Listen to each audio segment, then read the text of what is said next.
से कहते हैं। तो ध्यान दीजिएगा, परिभाषा अगर नोट करना हो तो आप नोट कर लीजिएगा, लेकिन हम समझा दे रहे हैं, आप जरूर समझिएगा।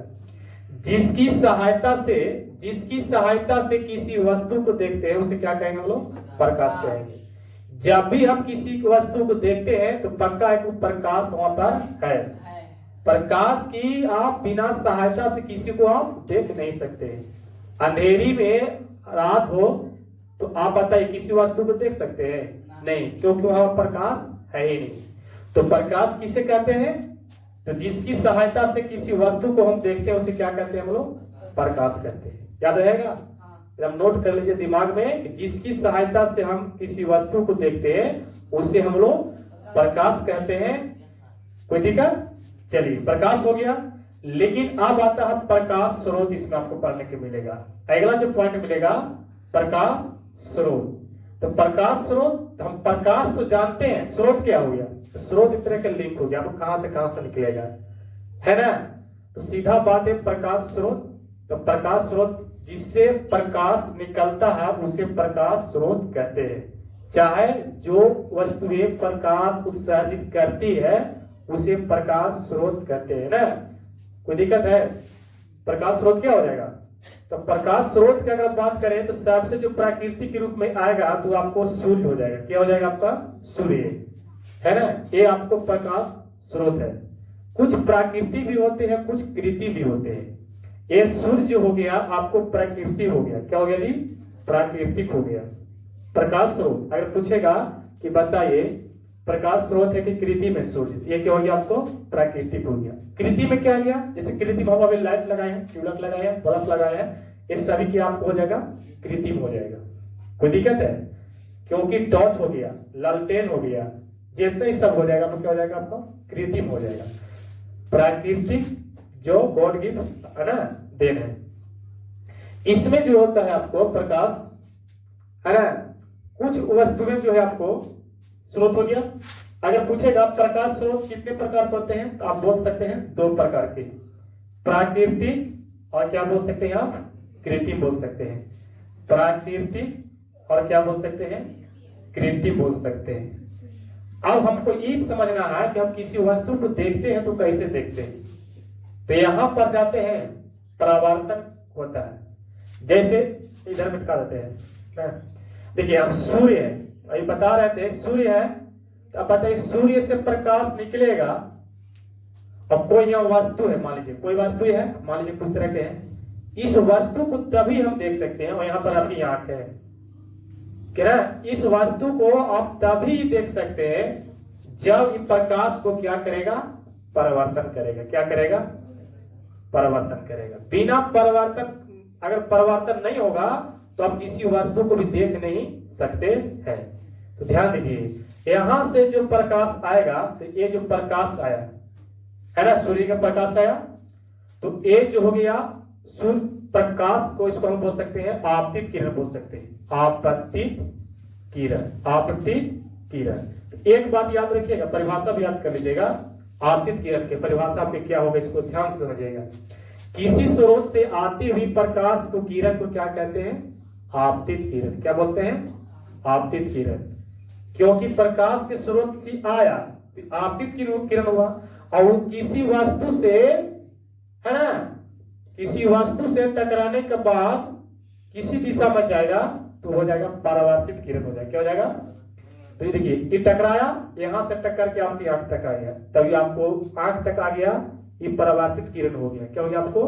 परावर्तित किरण। आपतित किरण किसी स्रोत से हुआ और किसी पर टक्कर के अगर जो दिशा में मुड़ेगा वो हो जाएगा आपको परावर्तित किरण हो जाएगा। तभी हम लोग किसी वस्तु को हम देख पाते हैं। हमारी आंख तक होता है परावर्तन, तभी देख पाइएगा, नहीं होगा परावर्तन तो आपको ना देख पाइएगा। हाँ, सबसे महत्वपूर्ण है जो आपको ऑब्जेक्टिव में पूछेगा कि प्रकाश किस रेखा में गमन करता है। कई बार एग्जाम में पूछा, एक बात आप दिमाग में डाल लीजिए, प्रकाश किस रेखा में गमन करता है? सीधी रेखा होती है। किस रेखा में? सीधी। ये प्रकाश जो होता है ना, कभी टेढ़ी मेढ़ी नहीं जाता है। टेढ़ी मेढ़ी प्रकाश जो होता है आपको सीधी रेखा में गमन करता है, तो सीधी रेखा में गमन करता है। आगे जाके पूछेगा आपको कि प्रकाश के परिवर्तन के कितने नियम है? प्रकाश के परिवर्तन के कितने नियम है? तो आप बोलिएगा 2 है। तो कौन कौन है इससे बता रहे हैं। प्रकाश के इसको डेट मार रहे हैं, चलो डेट मार देते हैं। परिभाषा कंप्लीट हो गया ना। ये परिवर्तन हम आगे हैं, प्रकाश को समझ गए, प्रकाश उत्सर्जित करने वाला पदार्थ समझ गए है ना, और प्रकाश के परिवर्तन के नियम भी समझ गए। दो नियम अभी नहीं समझे हैं। नियम दो होते हैं, कौन कौन होते हैं? सबसे पहले चीज है, ध्यान दीजिएगा, आपतित कोण, आपतन कोण, आपतन कोण और याद रखिएगा परावर्तन कोण बराबर होता है। क्या होता है? आपको बराबर होता है। आपतन कोण और परावर्तन कोण बराबर होता है। दूसरा जो होता है आपतित किरण, आपतित किरण और परावर्तित किरण तथा खींचा गया विलंब, चाहे अभिलंब भी बोल सकता है, खींचा गया विलंब, खींचा गया अभिलंब, तीनों जो होता है तीनों एक ही सतह समतल में होते हैं, समतल में होते हैं, एक ही दिशा में, बोल शॉर्ट में एक ही दिशा में होते हैं। अब हम कहीं जिला समझ में आया तो आप ध्यान दीजिएगा। ये देखिए यहां पर आपको एक कोई परिवर्तन तो कहीं पर हो सकता है, जल भी परिवर्तन करता है प्रकाश को, चमकता मोटा क्या चमकता है। तो ध्यान दीजिएगा कि वहां पर है, मान लीजिए दर्पण आपको समझ, दर्पण समझ लीजिए, कोई दिक्कत नहीं होना चाहिए। यह ध्यान दीजिएगा, एक प्रकाश की किरण आया, क्या हुआ? प्रकाश की किरण, मान लीजिए इधर से आप टॉर्च मार रहे हैं। अब बताइए टॉर्च जो है ये कैसा बताइए तो, प्राकृतिक है कृत्रिम है? टॉर्च जो है मान लीजिए स्विच है यहाँ पर है ना, इस तरह का है। ये टॉर्च जो है प्रकाश जो मारेंगे ये प्राकृतिक कृत्रिम है, कृत्रिम है। तो अब यहाँ से जो प्रकाश मान लीजिए सीधा करके हम सीधा छापे हैं है ना, अब कैमरे से करके मान लीजिएगा तो कोई दिक्कत है, निकल जाएगा यहाँ से इस तरह का, ठीक है। तो ये जो प्रकाश आया है इसको क्या होगा? आपतित किरण बोलेंगे, इसको परावर्तित किरण बोलेंगे। अभी तुरंत बताएगा परिभाषा। आपतित, किसी स्रोत से आते हुए प्रकाश किरण क्या कहते हैं? आपतित किरण। ये देखिए स्रोत से आया तो इसको बोलेंगे हम लोग आपतित, क्या बोलेंगे हम लोग? आपतित किरण, है ना। और जिस वस्तु पर टक्कर के अगर किसी दिशा में जाता है तो उसे क्या कहते हैं? परावर्तित किरण। एने से किया और देखिए एने चल गया। अब बताइए इसको क्या बोलेंगे? परावर्तित किरण बोलेंगे। क्या बोलेंगे हम लोग? परावर्तित किरण। कोई दिक्कत? और इस पर जो एक लंब खींचते हैं, जो कि अभिलंब बीच से बीच है ना, ये अभिलंब होता है। तो प्रकाश के परिवर्तन के दो नियम है, तो क्या बोले हैं? पहला बोले हैं कि आपतन कोण और परावर्तन कोण बराबर होते हैं। तो आप कहिएगा सर हमको आपतन कोण परिभाषा हमको बताइए, तो आपतन कोण परिभाषा बोल देते हैं। आपतन कोण ध्यान दीजिएगा, आपतित किरण, आपतित किरण और अभिलंब है ना जी, अभिलंब है।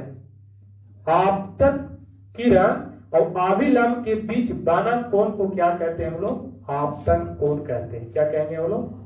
परिभाषा याद रख लीजिएगा, हम लिखा ना रहे, आप लोग लिखना पड़ेगा आप लोग। आपतित किरण और अभिलंब के बीच बना कोण को क्या कहते हैं हम लोग?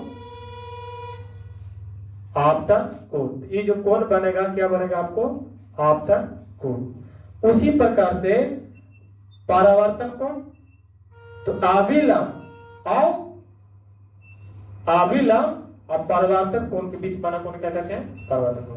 और ध्यान दीजिए तीसरा, आपतित किरण, परावर्तित किरण, खींचा गया अभिलंब, तीनों क्या होता है? एक ही दिशा में। E1 2 और 3 एक दिशा में है कि नहीं है ना? कैसे है जी? इधर है, इधर पार आ गया, कोई पार है आपको, तीनों एक ही